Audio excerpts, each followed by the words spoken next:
Natural conceiving में ही जरूरत पड़ती है, एग की क्वालिटी ड्रॉप होनी शुरू हो जाती है। हर 6 में से 1 लोग इनफर्टिलिटी की प्रॉब्लम। हेलो गाइस, नमस्कार आप सभी को मेरा। आज मैं आप लोग के लिए फिर से एक लॉन्ग वीडियो के साथ आ चुकी हूँ जो कि है वुमेन फर्टिलिटी के ऊपर। आप अपनी एग की क्वालिटी को किस तरीके से इम्प्रूव कर सकते हैं। तो पहले थोड़ी सी बात कर लेते हैं, नेचुरल कंसीविंग में ही जरूरत पड़ती है एग की क्वालिटी का अच्छा होना या फिर और किसी ट्रीटमेंट में। आज के टाइम में हर 6 में से 1 लोग इनफर्टिलिटी की प्रॉब्लम बहुत ज्यादा फेस कर रहे हैं। ये मैं नहीं बोल रही हूँ, WHO का रिपोर्ट बोल रहा है। इसके पीछे पहले रीजन जान लेते हैं। देखो, एज क्राइटेरिया तो हमारा एक सबसे बड़ा रीजन है ही। 20s की एज में हमारी एग की जो क्वालिटी है वो सही रहती है, एंड जैसे ही हम 30 को टच करते हैं, 30 प्लस होते हैं, एग की क्वालिटी ड्रॉप होनी शुरू हो जाती है। तो दूसरा हो सकता है हमारा जो लाइफस्टाइल है वो बहुत ज़्यादा खराब हो चुका है। हम लोग बाहर का बहुत ज़्यादा खाने लगे हैं और फिजिकल वर्कआउट को जैसे हमने धक्के मार के ही घर से निकाल दिया है। तो ये भी एक बहुत बड़ा रीज़न है। ओबेसिटी, हम लोग का फैट बढ़ता जा रहा है। तो फैट आपको पता ही है, जब वेट गेन 1000 बीमारियों को लेके आता है। तो वेट गेन, लाइफस्टाइल, स्ट्रेस बहुत ज़्यादा हो गया हमारी लाइफ में। तो ये सब एक रीज़न है।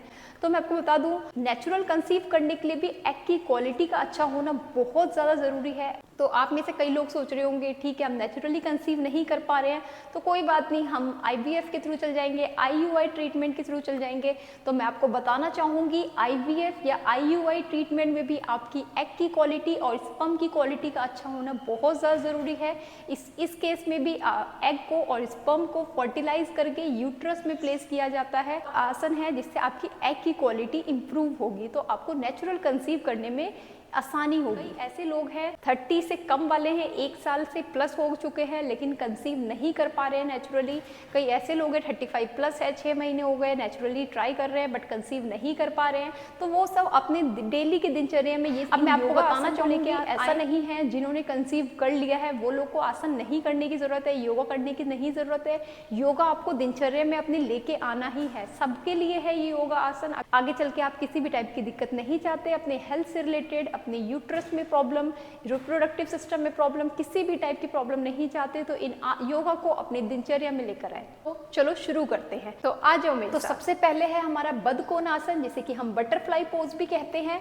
तो आपने यहाँ से ऐसे अपने हाथों को इस तरीके से इंटरलॉक करना है और अपने पैरों को अपने पेल्विक एरिया के पास लेके आना है और ऐसे होल्ड करेंगे।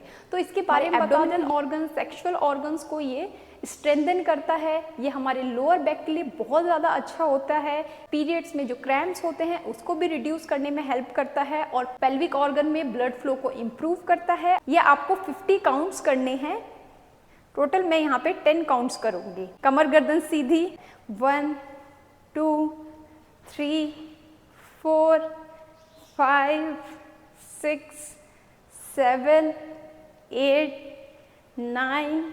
सो अब आपको ये जो बदकोण आसन है इसे आप होल्ड करना है। आपको 10 काउंट्स तक, यहाँ पे मैं 5 काउंट्स तक होल्ड करूंगी आपके साथ, और बट आपको 10 काउंट्स तक इसे होल्ड करना है। ये अपने पैरों को आपको नीचे की तरफ टच कराने की कोशिश करना है। शुरू करते हैं। Inhale exhale 1, inhale exhale 2, inhale exhale 3, inhale exhale 4, inhale exhale 5। अब आ जाते हैं हम अपनी दूसरी योगा आसन की तरफ, जिसका नाम है मलासन। अपने पैरों पे बैठना है, ये अपने पंजों को साइड की तरफ 45 डिग्री पे ऐसे करना है। तो ये मलासन भी आपको 20 काउंट्स करने हैं और 10 डीप ब्रेथ तक होल्ड करना है इसको। पेल्विक ऑर्गन को स्ट्रेंथन करता है, ये आपके थाइज को और आपके लेग्स को फ्लेक्सिबल बनाता है। ये आपके डाइजेशन के लिए बहुत अच्छा होता है और ब्लड सर्कुलेशन को इम्प्रूव करता है। नीज को बीच में टच कराना है ऐसे आराम से, ठीक है।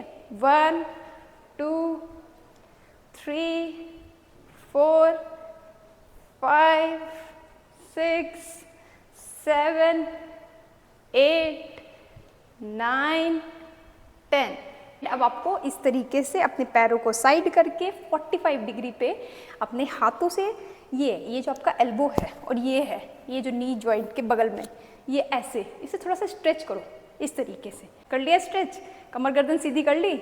शुरू कर लेते हैं। अपने 10 डीप ब्रेथ तक होल्ड करना है। मैं यहाँ पे 5 तक होल्ड करके आपको दिखाती हूँ। Inhale exhale 1, inhale exhale 2, inhale exhale 3, inhale exhale 4, inhale exhale 5। हम अपनी तीसरी योगा की तरफ, जिसका नाम है भुजंग आसन और उसे हम कोबरा पोज भी बोलते हैं। तो कोबरा पोज हमारे यूट्रस को स्ट्रेंथन करता है, लोअर एरिया में ब्लड सर्कुलेशन को इम्प्रूव करता है और ये हमारी लंग की कैपेसिटी को भी बहुत अच्छा बनाता है। ये इम्प्रूव करता है हमारे थायराइड के लिए। अपने हाथों को अपनी चेस्ट के पास इस तरीके से रख लेना है। एल्बो है ना, ये बाहर की तरफ नहीं होगा, अंदर की तरफ कर लो। जब आप उठोगे तो आपको इनहेल करना है, नीचे जाओगे तो एक्सहेल करना है। तो आपने एक चीज का ध्यान रखना है, आपका शोल्डर कान के पास ना हो, कान के नीचे हो। ये हाथ आपका सीधा ना हो, ये आपके लोअर बैक पे बहुत ज्यादा प्रेशर देगा। तो आपने हाथ को इस तरीके से, जो एल्बो है वो मुड़ा रहेगा इस तरीके से। 1 2 3 4 5 6 7 8 9 10। अब हमें होल्ड करना है 10 डीप ब्रेथ तक। Inhale exhale 1, inhale exhale 2, inhale exhale 3, inhale exhale 4, inhale exhale 5, inhale exhale 6, inhale exhale 7, inhale exhale 8, inhale exhale 9, inhale exhale 10। Relax. तो हमें ऐसे ही योगा आसन करने के बीच बीच में अगर हम टायर्ड हो जाएं, थक जाएं, तो हमें शवासन करना है। इस तरीके से आपने लेट जाना है। ऐसे आपको अपने हाथों को इस तरीके से नीचे रख लेना है और आपने आराम से इस तरीके से रेस्ट करना है। इसे हम शवासन बोलते हैं। अब हम चलते हैं अपनी सेकंड लास्ट योगा पोज की तरफ, जिसका नाम है सेतु बंद आसन। तो आज लेट जाना है, आपको अपने पैरों को मोड़ना है इस तरीके से और आपने ऐसे पैरों के बीच में गैप कर लेना है। यहाँ पे पैर है, ये हिप्स से दूर होगा, ज्यादा पास नहीं होगा। में अपने हिप्स को जब आप ऊपर होगे आपको इनहेल करना है, जब आप नीचे जाओगे आपको एक्सहेल करना है। ऐसे ये हमारे पूरे हेड टू टो पूरी बॉडी को मसाज कर रहा होता है। अपने 15-15 के काउंट्स करना है। ये आप जब ऊपर उठोगे तो आपको इनहेल एक्सहेल, इनहेल एक्सहेल।